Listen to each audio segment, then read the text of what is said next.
listening to the Shared Security Podcast with Tom Eston and Scott Wright, exploring the trust you put in people, apps, and technology.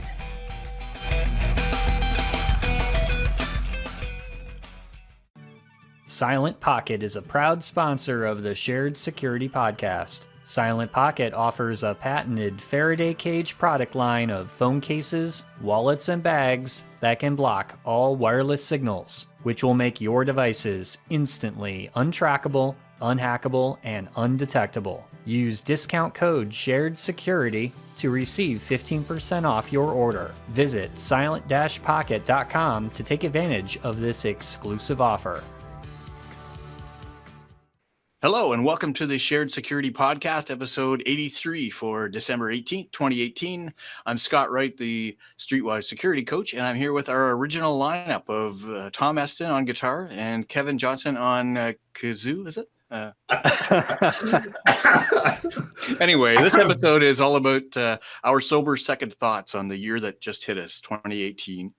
And I'd just like to say that we're in a much better security posture than we were at the beginning of the year. But unfortunately, I don't think I can say that. So we've got Equifax and Marriott and Cambridge Analytica and all kinds of other fun things I'm sure that we will discover and review. So Tom and Kevin, welcome to the year that was 2018. Hi. Hi, yeah. Wow, it's amazing. Nothing has changed since 2017. It's pretty amazing. That is not true. Our number went up one. That increase the number. Yeah. That's a good point. The century is now an adult. That's right.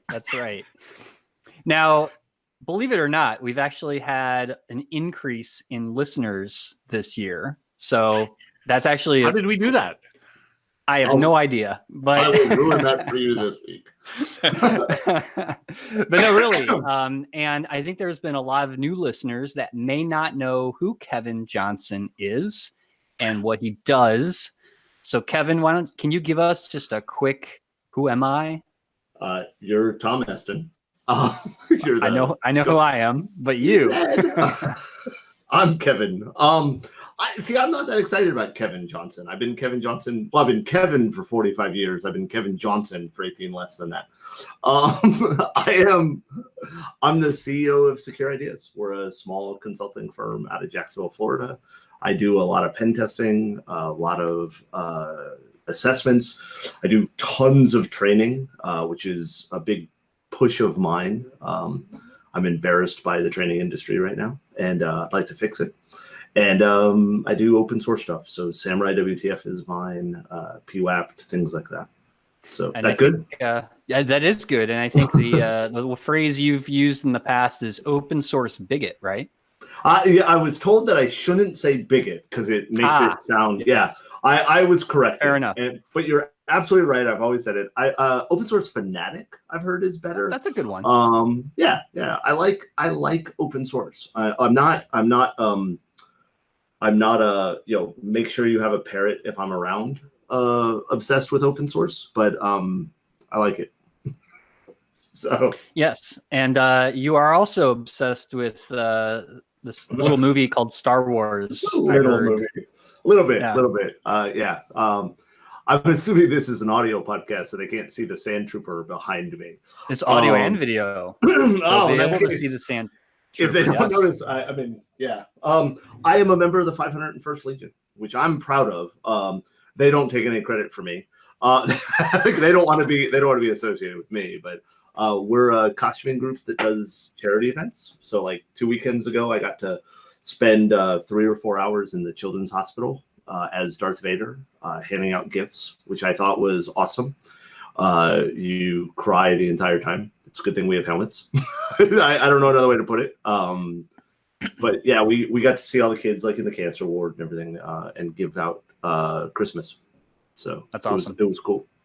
I think so, but I'm biased. I love it. And you've been doing that for how many years now? Oh, a few years now. Geez, I think I was accepted, right? You have to build a screen accurate costume and get it approved to become a member. And my first costume was a TIE pilot.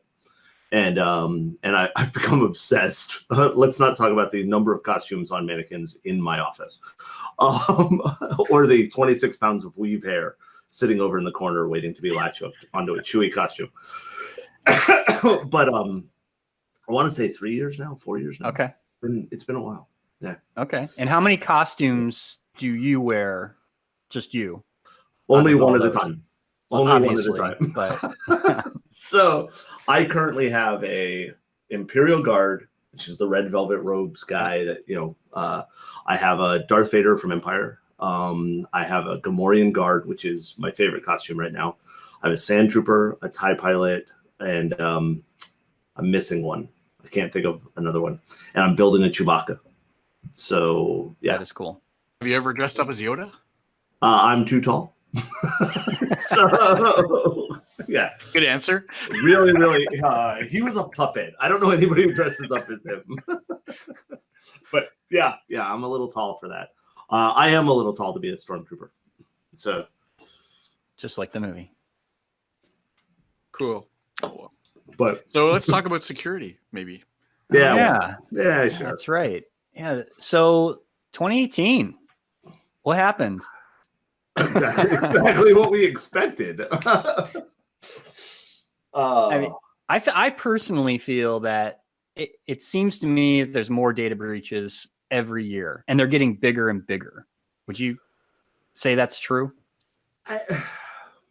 My gut says yes, but I'm always curious if we're seeing more for two reasons.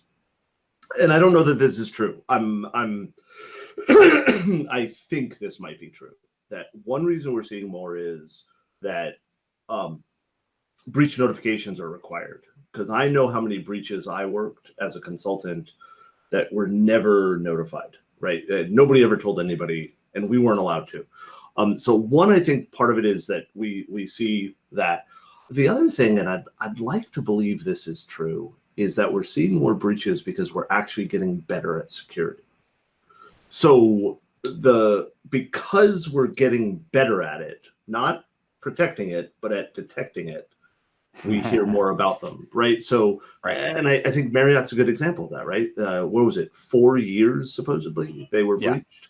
Obviously, before it was Starwood, before it became Marriott, and and so that the breach was actually a sign that they were improving security, and they detected it and found it. That's what I'd like to believe, that in my less pessimistic, cynical days. But I don't know that that's true. I just might be making myself feel better. 4 years is a long time, though. Yeah, but if you think about it, and I'm not giving them credit. I don't know enough details or anything else like that. But if you think about it, they were bought, what was it, 2 years ago? They bought Starwood. Yes. So the first 2 years were Starwood's responsibility. Yeah. Luke Skywalker screwed that one up. And but they were probably in the prep, because a buyout like that doesn't happen in a week. No. Right? So they got breached, I would guess, during the initial stages of the buyout. And then it took 2 years for Marriott to figure out what was going on. I don't know. Kind of interesting from the point of view of due diligence, right? What does it say about the due diligence of a business of that size that maybe didn't detect problems if it was on the Starwood side? Right? Have you ever done a buyout like that? Yeah, not lately. Not as in, I don't mean as in you bought Starwood. I mean, like last night when I was buying IBM. No, I've not. Have you ever worked through a buyout? I have. No. Yeah, those. When I was at the bank. Yeah. And I worked at the big bank. We bought a smaller bank, and we had to go through all of that due diligence, and we had to do pen tests on them, and and it's hard. It's very hard. And you're looking at what they think they have, right? Because they present, hey, here's how our system works. Here's what we've got. Here's blah, blah, blah. A lot of the due diligence is reviewing records of what they think. So I don't know. I'm not saying it's okay they got hacked. I'm not, but part of me can understand the delay in discovery, right? But again, I'm a cynical jerk, and I don't know what the rating of this podcast is, so I'm trying to be polite. Well, just with that word, E for I think everyone. you just put us over the line. Yeah. Oh man. Well, in that case, let's go all the way. But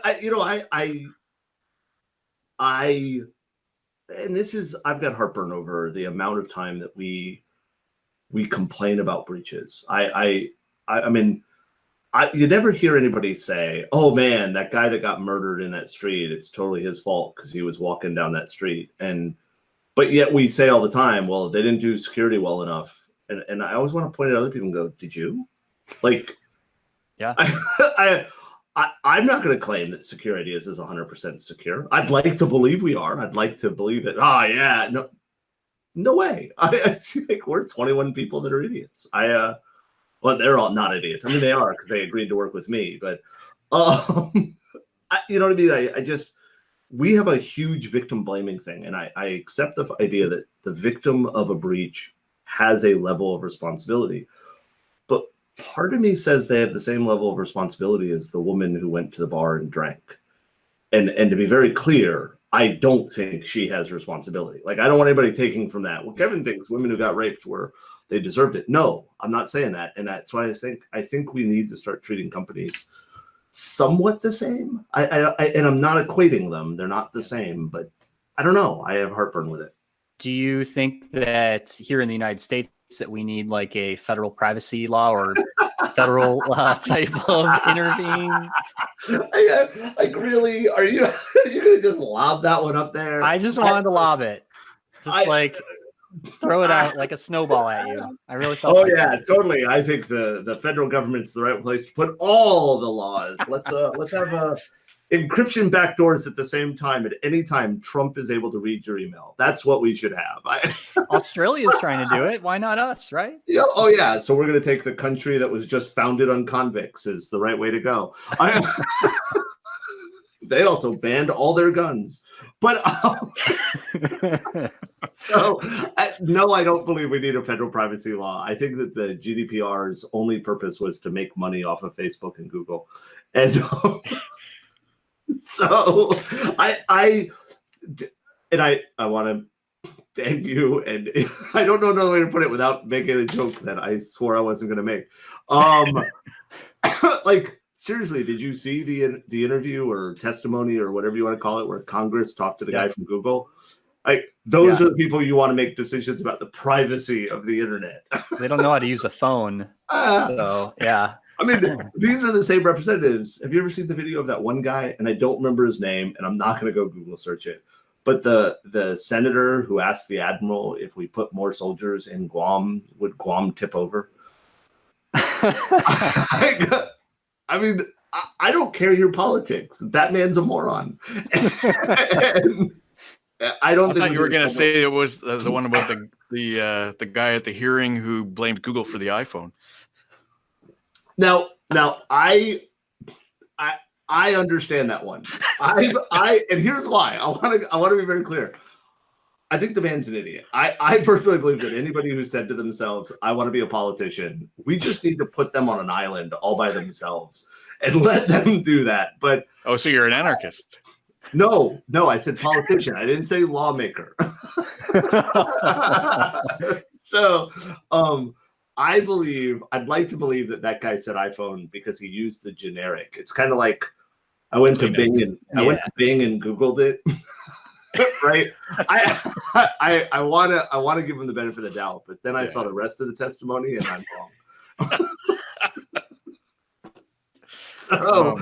I don't believe we need a federal privacy law. And the reason I don't believe we need a federal privacy law is, all seriousness, I think that anything that they tried to make a law about would not move at the speed at which the internet moves anyways. And so what we're going to end up with is something that is either so loose as to be completely ineffective, or something so tight as it will have unintended consequences, right? I don't think that's my worry. I'll talk about. Would that shape where businesses move to in the United States then, if it's going state by state in terms of what they're California? I don't believe so. And the reason I say that is because California still has lots of companies in it, and they have some of the strictest laws of that type, yet companies headquarter there. So there's always going to be an impact. I don't think the impact would be so great. But I will also be blunt, and I'm saying this to the Canadian. I am mostly an originalist. I like the idea that if it wasn't outlined in the Constitution, it's not the federal government's business. But that's an extreme type of statement that I don't mean as blanket as I say it, right? Like, I will come up. So that's the other reason I think it's a bad idea. Interesting. But now we're getting into, let's call each other liberals and conservatives or something. No, we're talking about governance, aren't we? I think so. Responsible governance, yeah. So the big question though is like, so who's going to hold companies like Facebook and Google accountable for data breaches and mishandling our personal information?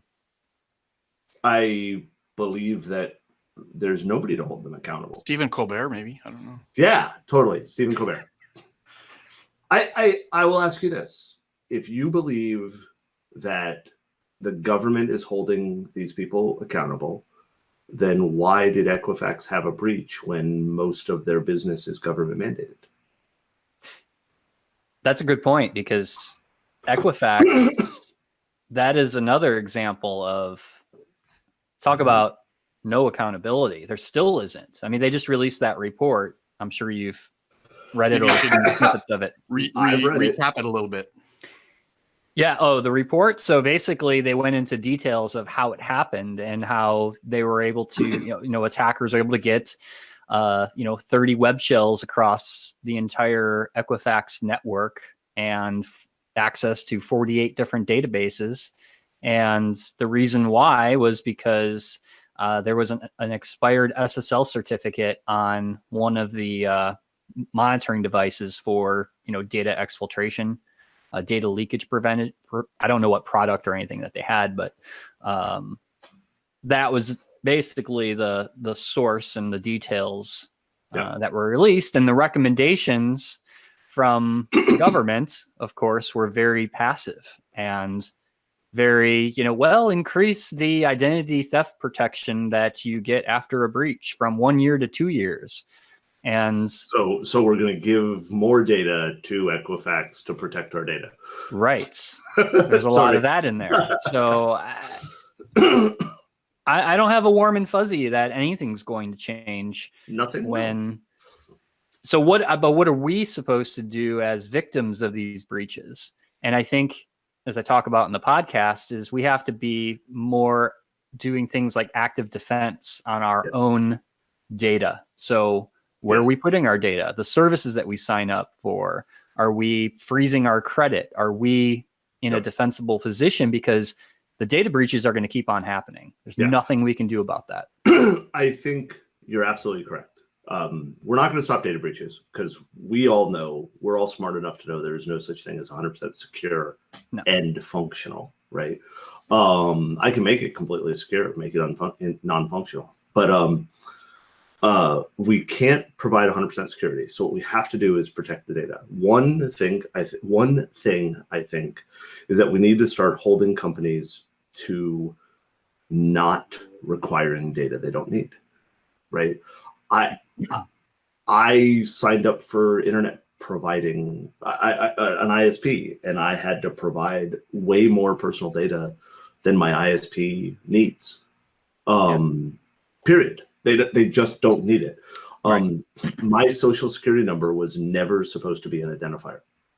The government regularly said, do not use this as an identifier, yet they used it as an identifier. So, and it still is being used. It's a really good point, Kevin.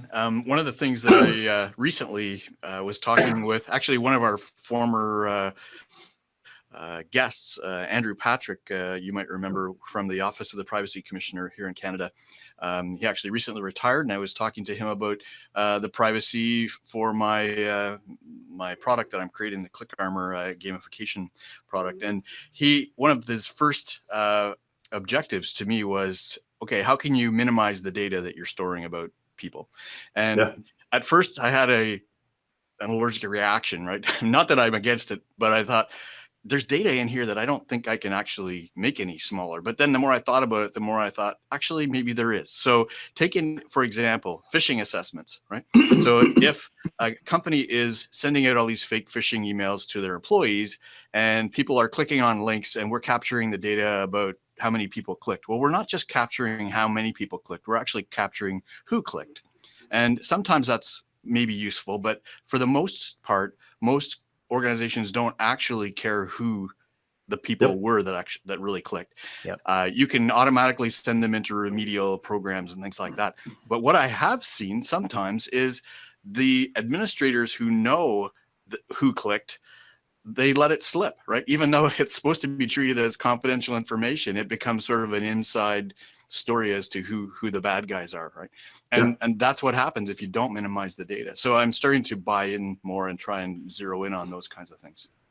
Yeah, we see way too much of it, and I believe I've said this story on this podcast before. I worked for a consulting firm. I left the consulting firm and I went to work for a large bank that we will not name of America.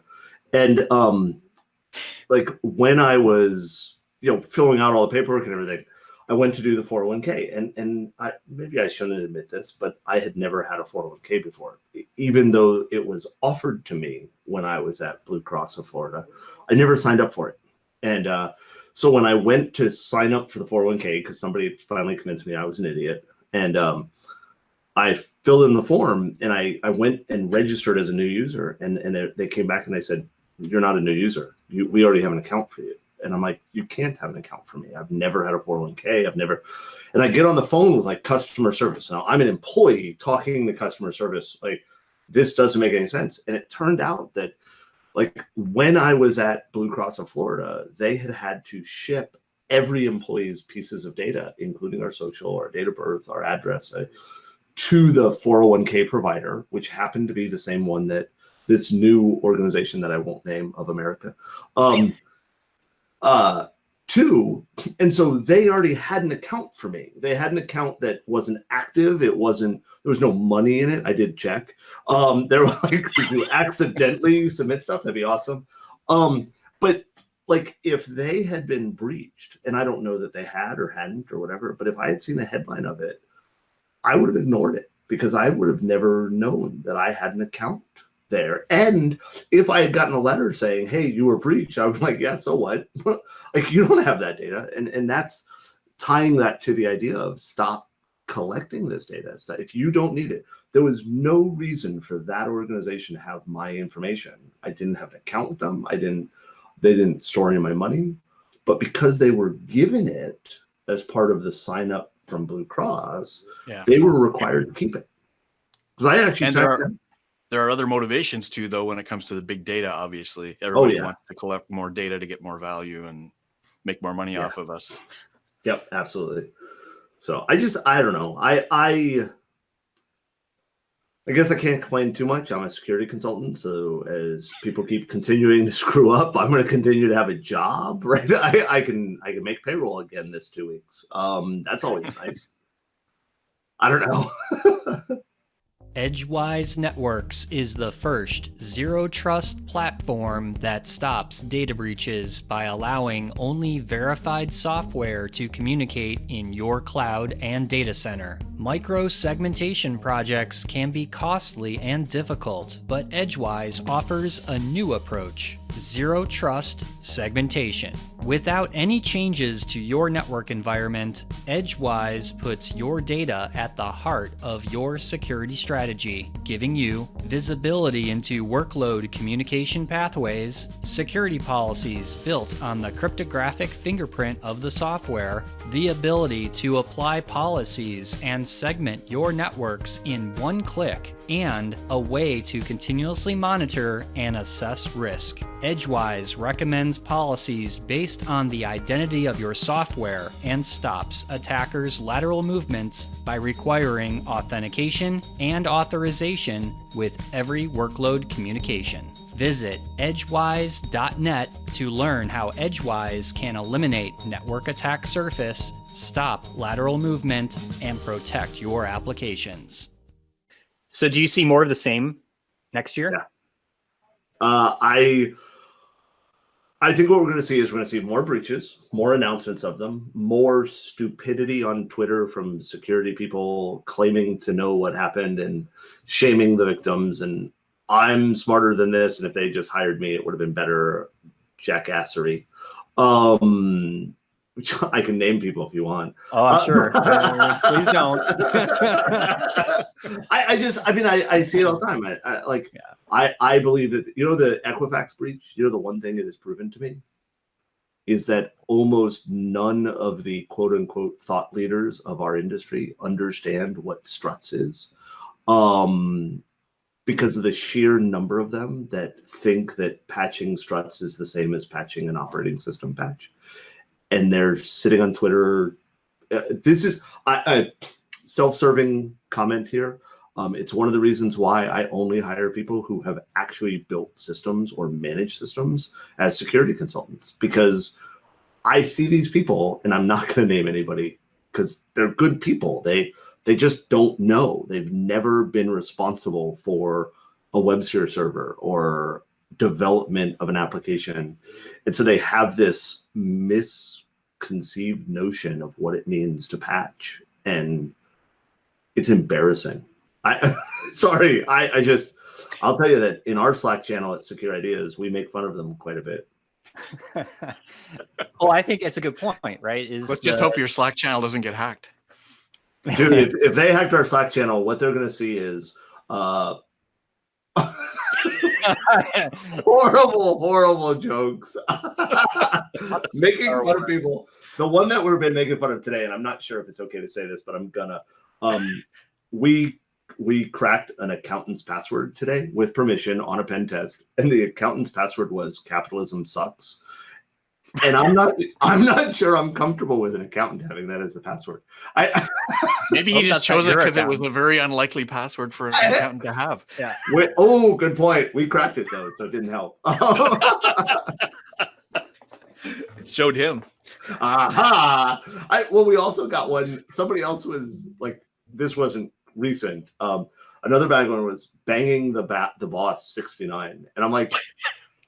Really? So if they hacked our Slack channel, all they're going to get is horrible puns, dad jokes, and us making fun of other people and ourselves. We make fun of ourselves just as often. So, oh God, it would be awful. We made that mistake. We used to have a Slack channel that when we interviewed you, like for a job, we would chat and write about it, and we made the mistake. We actually hired somebody that we had chatted about in that thing. And on the next interview, and then they saw the history. Of course they did. Now, luckily, they had passed the interviews, so we had said nice things, but could have been really, really ugly. Could have been bad. Yeah. Sorry, total tangent. Go on. Back to the breaches. Another question for you guys. So, do you think we will see more class action suits coming out as big breaches happen? The lawyers want to, because that just makes them money. Sorry, class action suits serve no purpose except to enrich lawyers.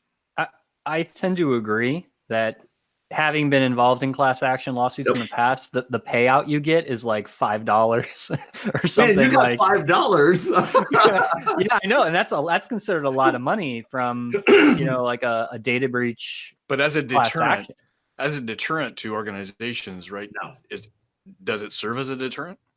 Let me ask you a question. How many people in prison today knew what they were doing was illegal and they could go to jail?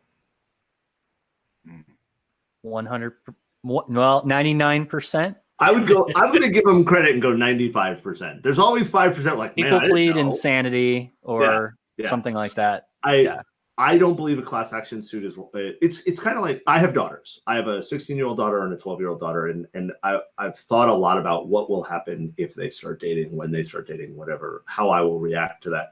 And there's always that stereotype, right? Listen, I live in the South. The stereotype of I'm going to sit at the table and clean my guns as the person comes to pick up my daughters, whoever they are, right? Whatever. I've told my daughters they can make any life choices they want except being vegan. But cleaning your guns does nothing to potential dating people because they don't believe they can die. It's the same way with companies, right? Like class action suits don't scare companies. It's just like Tom's over there going, why did we invite him back? Well, where did this conversation go? I brought the tangent right back in. Class action suits just don't. They don't. I don't know any company, and I've been involved in lots of companies, venture capital firms I've worked for, whatever. I've never seen a single company that's ever seriously considered the risk beyond well, if this happens, will our insurance company, right? Like, do we have enough insurance to cover something like that? That's it. It's a good thing for people who are naive like me, to see that, because if you think that that's going to cause companies to be more careful because of the possibility, then you're saying that's not as likely as you might think, right? So no, and I don't think you're naive. I think you're smarter than you give yourself credit for. I'm just going to say that for the record. Yeah. For what it's worth. So anyway, with respect to deterrence, we talked about that before, though. What other deterrents are there that we can... Tarred and feathered. Tarred and feathered. Okay, yeah. Good. What about... Sorry, go on. Oh, no. I was just going to mention the kind of a dirty word, but AI. Right? Wow, venture capital just fell out of my ceiling. This is amazing. Wow. One of my little pet peeves of going to a couple of sessions in the last few months is they use the term AI as a noun in terms of, well, my AI is going to do this, or when it goes to the AI, as if it goes to the AI. That's exactly what you hear, right? Yeah. Is that like, did we get on the line? To get to internet on the line? Don't you mean online? Online. Yeah. On the line. No, but these are vendors. These are vendors. Like in one show, I was at 3 different sessions where they said, well, the AI is going to fix that. Why do you listen to vendors? And I know, I'm a vendor. Oh God. It took me 3 times, but I learned from my mistakes. I won't go again. That's like I still love I saw a t-shirt once from a vendor and it said negative day protection. I don't remember what vendor came up with this trite trash, but negative day protection. And I always laughed at that because it was zero day. I'm sorry? They would call their product the precog. Yeah. Oh yeah. It was like a 0 day is a vulnerability exists and there's not a patch, right? If we go with that definition, then a negative day means the vulnerability doesn't exist. I'm announcing now, I have a product. It's agentless, no software, nothing. Pay me $100 a day, and I will protect you from all vulnerabilities that don't exist. Actually, I would interpret it differently. I would say a negative day is you're vulnerable before the product is even released. Ooh, I like it. So it was written by Oracle. And ouch. That's unbreakable, Kevin. Come on. I'm totally unbreakable. The sad part is Oracle doesn't make horrible products. Well, just not. No, but do you remember the PR they got like a few years ago when I think it was their CSO chastised people for trying to hack their product to demonstrate that there are vulnerabilities, like the security researchers? I'm sorry. You can't hack our product. That's illegal. I love vendors. Actually, there's some news this year that is worth talking about. On the bright side, the security research policy that Tesla has. Did you hear about that? So if you buy a Tesla and you register as a security researcher, you can hack your Tesla, and if it breaks, they'll help you fix it. That is a good policy, actually. I like that. Yeah. Mm-hmm. And my opinion of the idea of security researcher. So I kind of like that. I'll tell you, though, that Tesla, well, I don't own one. I'm not a fanboy. They seem to be on the edge of stuff for that, like on the good side, right? Like let's try to get the word out, do these types of things. I'd like to see more organizations mimic that. But I will say that that I believe that one of the main reasons they can do that is because they believe they have a mature security posture, right? Like, and Katie Maceras has talked about this before, right? And she's big into bug bounties, right? Yeah. And she even says, like, look, if you're not ready to say you're good at security, you probably shouldn't have one of these. And Tesla has done a good job of building out a process internally. If you don't have good security, having a bug bounty could put you out of business. Let's be clear. If I can put a script tag in your search field and get a pop-up, you're not ready for a bug bounty. I think that's fair, right? There's the line if you can do that. So I did get good news. The water in the short ribs should be good for overnight cooking tonight. That just came in through Slack. Breaking news. Only on the Shared Security podcast. The short ribs that we're making for lunch tomorrow, they should be fine cooking overnight. So that reminds me, Tom, when are we going to have a chat channel on our podcasts? I guess we have to have a live podcast first. We have to stream this live on YouTube, and I think we're going to try that for the January episode. Looking forward to 2019. We're going to step it up. Yeah. Oh, nice. That's something that we can actually say with confidence. We have control over. We do. Can't make any other predictions about security, but unless YouTube decides to ban me, then tell what us they did already. Have you been banned? I was banned. Yes, I had my live streaming disabled because one of the podcast episodes got flagged for review. I guess through I probably triggered some Google algorithm, and I got him. We've removed this video because it violates our policies, and you cannot stream for 3 months as penalty. Yeah. And it was like one strike. They have like a 3-strike policy, and if your videos keep getting flagged or banned or whatever, they delete your account. Do you know what about that video caused it?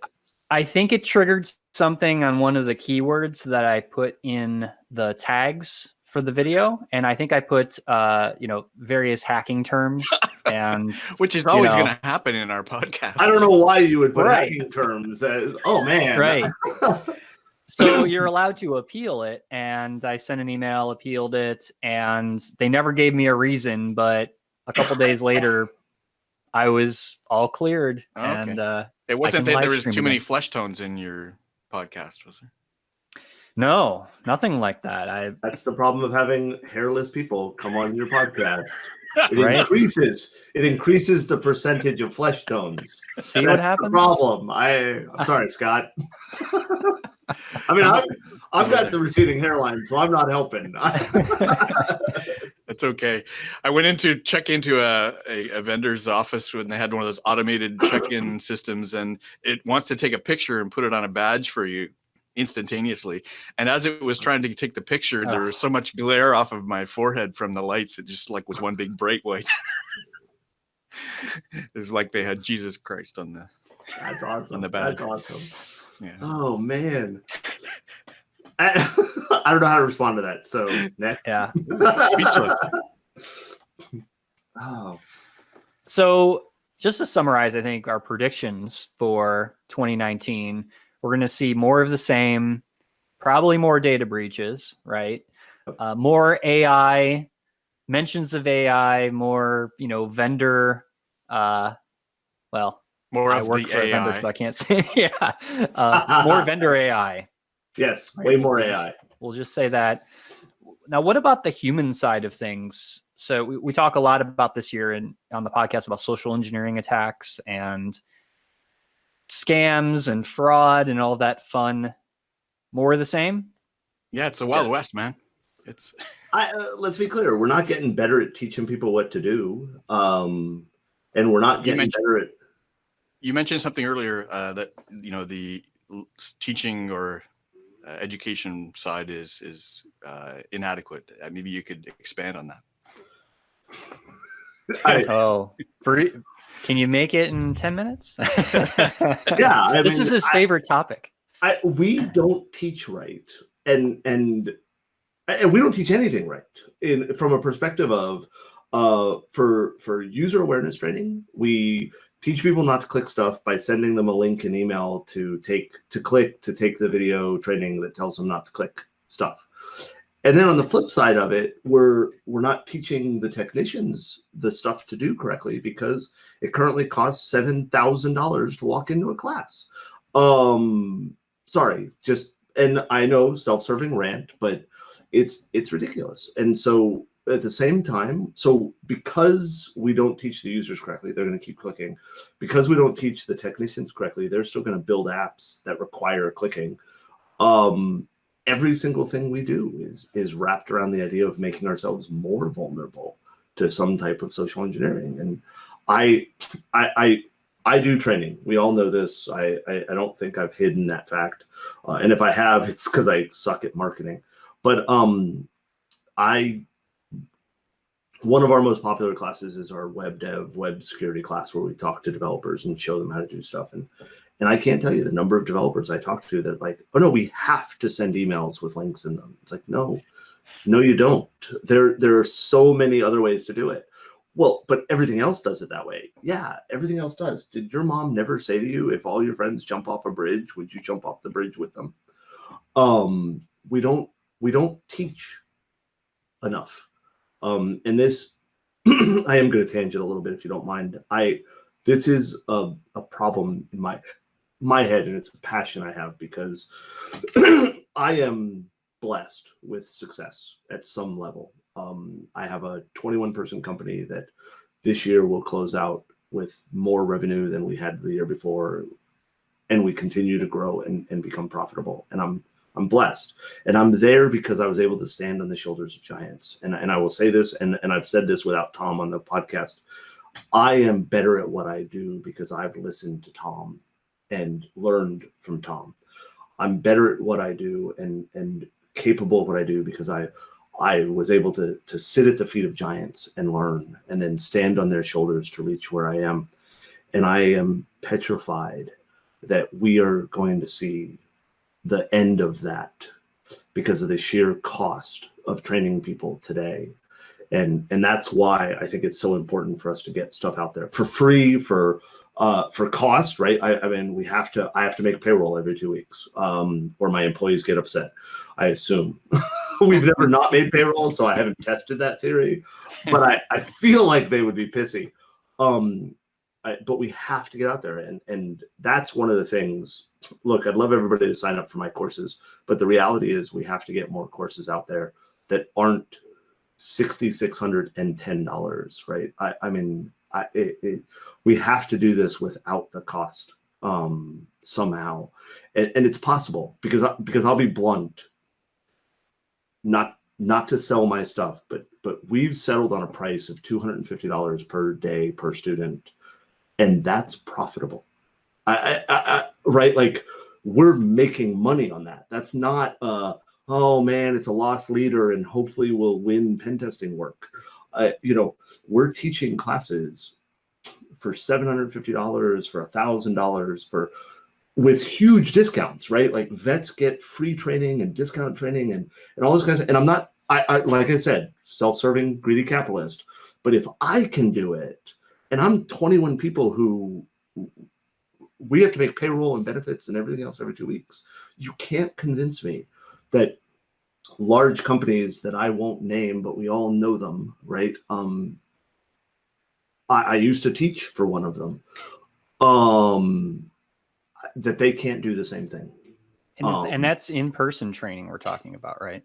I again, not trying to market, but in March, we are doing two training classes here in Jacksonville. So if you're snowed in, come on down. That is live in person. You're sitting in a room with two instructors, one of them who is awesome, Jason Gillum, and the other one is me. Sorry. Right. I mean, and let's be clear, like I've said it before, if you can't, I went on there was a Facebook page where people were sharing pirated training material and they were sharing some of my training material. And I I said it. Hey guys, if you can't afford the $25 for that recorded class, or you can't, call me. I'll give it to you. Because I mean it when I say that I am where I am now because people were willing. And I pick on Tom, but Tom is one of those people, right? I still remember when he and I first started working on the social zombies thing. I was honored to be able to sit down and just chat with him about stuff, and and I learned, and I want to give that back. So we have to. The feeling is mutual, Kevin. So. It pisses me off that I'm talking to people who are looking at taking a class I wrote and being told that to get in the front door of that class, they have to pay almost $7,000. And look, don't far be it from me. You can set whatever price you want. You want to charge people $1 million for shit? More power to you. Charge them $1 million. But I don't know how you sleep at night. I don't know how you live with yourself. And I don't know how we can fight the skills gap that Alan Paller has been talking about for a decade by doing it that way. And sorry, my rant, I'm going to turn back on because I'll rant forever. This pisses me off. What's your thoughts on, it's a great topic. Sorry. What's your thoughts on companies like Pluralsight and these other companies that are doing like the online based training? So I believe that they're, so I like them. I like from the perspective of things are available. I think that the negative to those types of sites, and you could say the same thing about the training I offer, is that I don't know who vets what the topic is, because I've taken some courses there. The videos are great, the quality is good, but I'm not going to name which one. I've taken ones where I've said that's wrong. I was taking one training course that was talking about a tool set I wrote and released, and it was describing its usage entirely incorrectly. And I wrote to the author of the course and said, hey, I just want to let you know, I thought your course was well done. I thought you did a really good job, but this section was factually incorrect. And the guy wrote back to me and said, no, it's not. That's how you use that tool.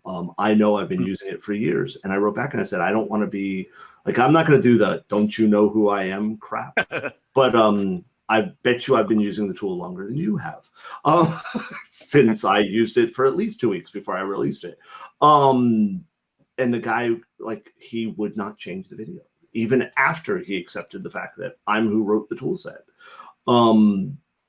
So I worry about that. The other thing I worry about, and I can't speak for anybody else, but I've looked at some of the contracts for the authors of those courses, and I worry about the viability for those authors. But I think there's great training out there. I think those are awesome. I think that there are lots of companies doing really good stuff. And I don't mean you have to sit long form in a classroom. John Strand releases webcasts every damn month, and I've learned something from every one of them I've attended, and they're free, right? There's so much stuff out there that's good. I just, we joke around and say that our slogan needs to be, amazing training without the cost, but that's just a French joke. And so just my opinion. There's lots of stuff out there. There's lots of people doing really cool things. We need to support them. Very nice. So how can listeners find out more about Kevin Johnson and Secure Ideas? Oh gosh, how do you find out more about me? So I'll apologize and say you can follow me on Twitter. But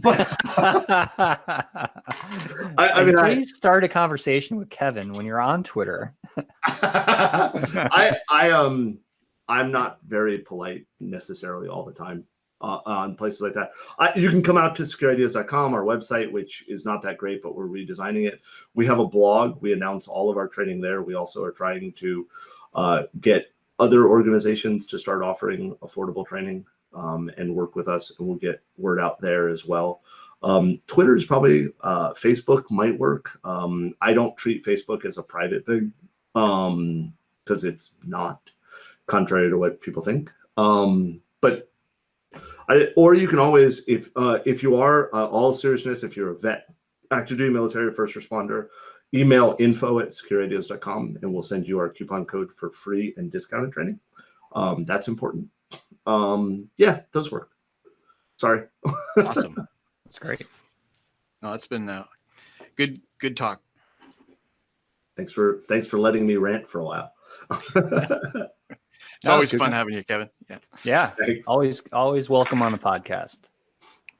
Thank you. And any final thoughts about 2018 and 2019? Mine? Observing how they come sequentially and things like that. There is that. They will. Let's say that I'm looking forward to 2019 because the option is not so good. I think it's going to be great. I do believe what I said at the very beginning. I'd like to believe that we're getting better at security, so we're going to hear more of these breaches and stuff like that. But I want us to start realizing that is possibly a good thing, that it's improvement. That's all I go with. One thing I'd like to see, and I hope this happens, are more positive stories come out about the people in security, people in privacy doing good things and actually fixing stuff, versus all the negative news of breaches and hacks and data loss and all the things that we hear about. Hopefully, more news organizations and media can put more of a positive spin on all the great things that people are doing. That would be nice, because there are some amazing things going on out there. There really are. That's why I say Twitter. I love Twitter. I know that it's a hotbed of Nazi whatever horrible thing you want to talk about today. And Jack's shaving his beard and sending it to people. But I think that for every story you see that is horrible and oh my God, I want to just shut off my computer forever, there's 10 stories of somebody standing up and doing amazing stuff. So filter out the noise, get to the good. Yep. So I'll set a goal of next year. I want to try and get down to Florida and visit Kevin. You guys are welcome in the office anytime you want. You can treat it as the southern office of Click Armor if you want. Oh, awesome. The negotiations have already begun. There we go. There's no negotiation there. We have room. we like it, and we don't have snow. So yeah, anybody, and that's an open offer to anybody. If you want to come hang out for a bit and see Star Wars costumes and talk to hacker nerds. And we could record a podcast episode while we're there. That'd be awesome. We could do it. Come on down. Live. Yeah. Come on down. Of course, I got to get to Cleveland first, but I could probably be convinced to give you guys 2 free seats in the spring break if you want. Come on down, hang out with us in class. That's awesome. Excellent. Yeah. Well, we it's been a lot of fun, and we look forward to having you back again in 2019, Kevin. Thank you. Yeah. Thanks, everyone, and Happy New Year. And we will talk to everyone in 2019. Have a good shared security year.